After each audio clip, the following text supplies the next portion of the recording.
ಈ ದಿನದ ದೇವರ ವಾಕ್ಯ ಕೀರ್ತನೆಗಳು 147ನೇ ಅಧ್ಯಾಯ 11ನೇ ವಚನ. ಯೆಹೋವನು ಆನಂದಿಸುವುದು ತನ್ನ ಕೃಪೆಯನ್ನು ನಿರೀಕ್ಷಿಸುವ ಭಕ್ತರಲ್ಲೇ. ಪ್ರಿಯರೇ, ದೇವರ ವಾಕ್ಯ ಹೇಳುತ್ತದೆ, ಯೆಹೋವನಾದರೂ ತನ್ನಲ್ಲಿ ಭಯಭಕ್ತಿ ಉಳ್ಳವರನ್ನು ಕಟಾಕ್ಷಿಸುತ್ತಾನೆ, ತನ್ನ ಕೃಪೆಯನ್ನು ನಿರೀಕ್ಷಿಸುವವರನ್ನು ಲಕ್ಷಿಸುತ್ತಾನೆ ಎಂಬುದಾಗಿ.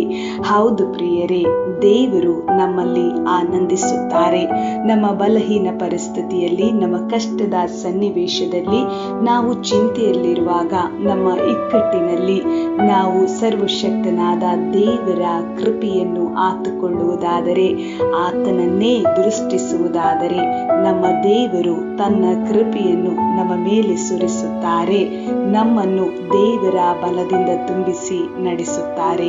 ದೇವರು ನಿಮ್ಮನ್ನು ಆಶೀರ್ವಾದಿಸಲಿ. ಯೇಸು ಕ್ರಿಸ್ತನ ನಾಮದಲ್ಲಿ ಆಮೇನ್.